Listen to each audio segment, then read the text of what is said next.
fly tyer Ross McDonald, and this is called the Calvin shrimp.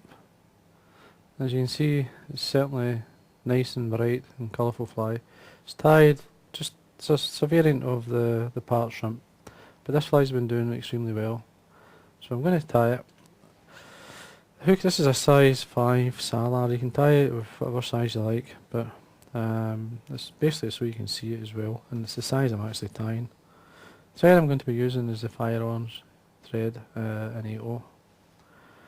And you simply, now if you're going to use a turtle knot or whatever knot, you really got to leave a space. Now I'm just going to start it round about a mil from the beginning of the eye. That gives me my measure. And I'm going to work my way down. I usually go about halfway.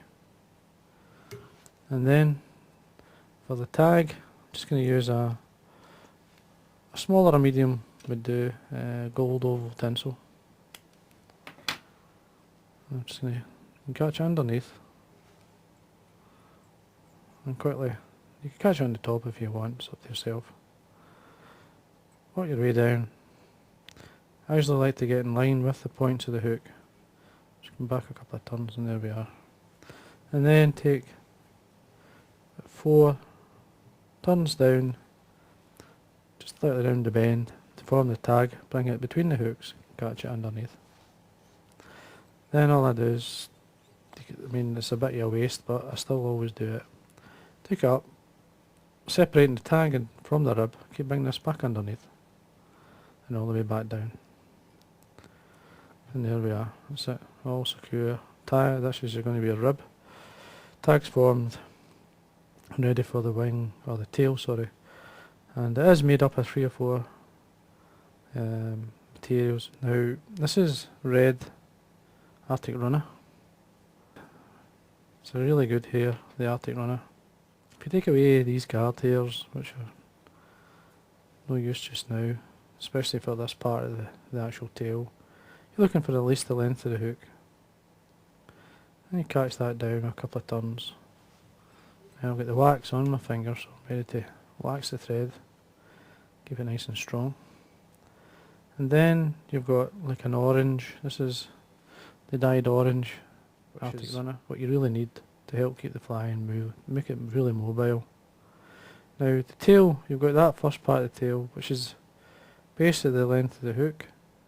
Now you need the centre part to be twice that, so you catch that on. Nice pinch and loop. Secure it down a wee bit, just with 2 or 3 turns. It's not going to go anywhere. Now, it's magenta, light bright is normally mixed in, but I've got, this is the angel hair. This is Sala synthetic series. And this one here's the Fata Gorva bronze, and it's, if you look closely, it's actually got the magenta gold, and it's a nice blend, so it's certainly worth using in this fly. You don't need a lot to get it towards the end of the tail, and then secure it in for 2 or 3 turns. Just trim away the excess. And I usually moisten that and lay it in the desk. Just lie it down so that you can pick it back up and tie another fly.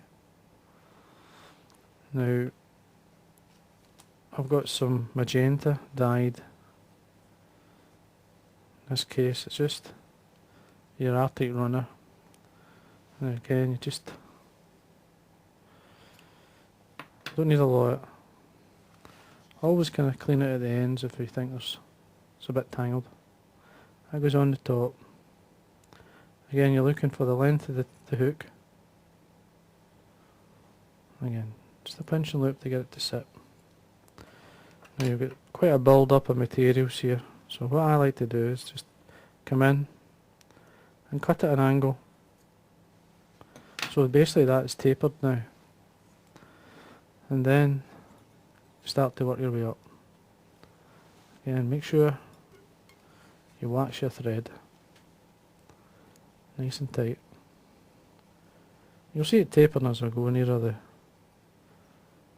the eye. Now you need to leave yourself about a good 3 mil or so. There we are. Now just going to brush the tail a wee bit, just to blend things together. And there we go. Now for the body, you've got yellow or light bright and red seals fur blended together. Now you can dub this on. Now I've used a fluorescent yellow. I'll show you. That's the colour I've used, more like a chartreuse, and blended it to the red seals fur. Now you only need a wee drop. You don't need to put a lot on. And then just form your body, just as you got. Tighten up, unwind, nice and clean.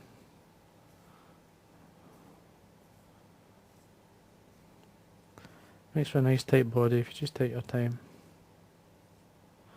I like it to taper towards the eye so that the wing stays low, especially when you're going to put in the wing at the top. And there we are, that's plenty. And then remove the excess. And bring the rib up through. Nice and tight. Looking for around about 4 to 5 turns, depending on how thick your tinsel is. And then remove the excess. Again, make sure there's wax on your thread at this point. Best to always sort of tidy up, come back down, see where you are. That looks fine. Now you could get some Velcro and just lightly bring out some of the dubbing. Just move your thread out of the way. Just looks really nice. Then I'm just going to you can use Arctic Fox at this point, or you could use the Arctic Runner. It's up to yourself. I'm just going to use the Arctic Runner. Nice hot orange. Again, you're looking a wing length round about the length of the hook.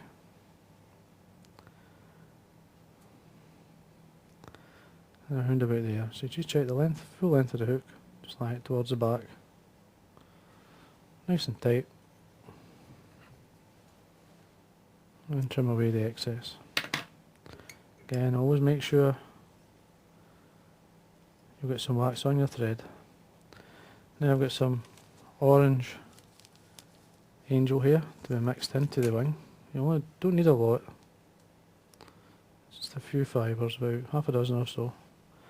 I usually just catch it on my side, thread down 3 or 4 times, fold it back, and then come in and then just trim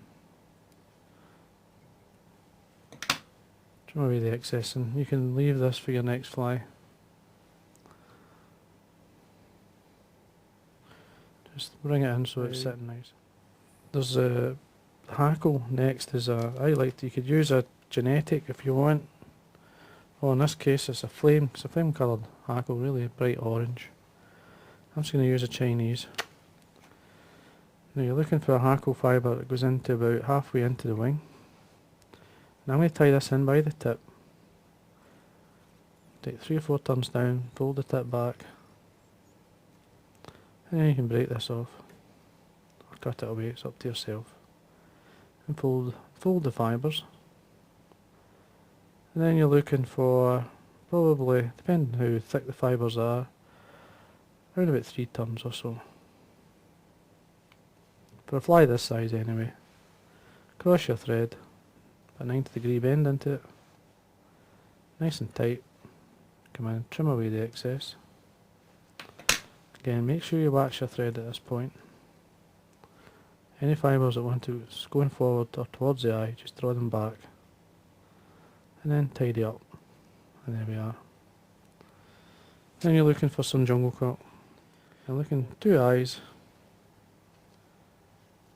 Probably going much the same length as the hackle fibre. So just come in, get the length you would like. I usually lie them top of one another. Then open out the area where I'm going to tie it in. Just draw the fibres back. And then come in either side. 3 turns to hold. Just check they're the same length. That looks okay. Again, make sure the there's wax on your thread, and then draw back. Take your thread down and come back up. Your jingle cock will never pull out if you do that. And there we go. You see the jungle cock sitting nice up against it. Front hackle, dyed red badger, mates, grade 2, saddle, cock saddle. You could use, I've got some other white necks you could use as well. Whatever you get, this is just a nice mark, it's got a great marking on it, so that's why I want to use it. Tying it in, nice and tight, make sure you get a bed of thread down, and it's covered in wax, so that when you're going to wind this hackle, it's quite a steep head, you see, you need all the grip you can get. The length of the fibre is less than the orange hackle, so that they're separate. Now you don't need a lot of turns, and that's plenty. 2 turns is, as long as the hackle has got a good mark on it, and that's why I'm using this one. It's got a nice bar, black bar in it, and a nice black tip. Just across your thread, come in, trim away the excess. Again, make sure the wax is there. You see I can work away there and thread staying nice and tight. It's because there's wax on it. And then just form your head. Just take your time. Tidy up. Always nice and tight. Keeping the thread tight. Come in and whip finish. And always at the same time you can 4 or 5 turns there, but at the same time I'm tidying up. Come in and trim away your thread. And there we are. Now to varnish the head, I like a coat of super glue and then a coat of varnish, or a couple of coats of varnish. Now a very fine brush here, and I'm only touching the area where the thread is, all the way around. There we are. Now that sets as hard as iron, as I would say, and it's very strong, doesn't wear. And once you varnish that, it seals everything up, and you've got a lovely fly. And there we go.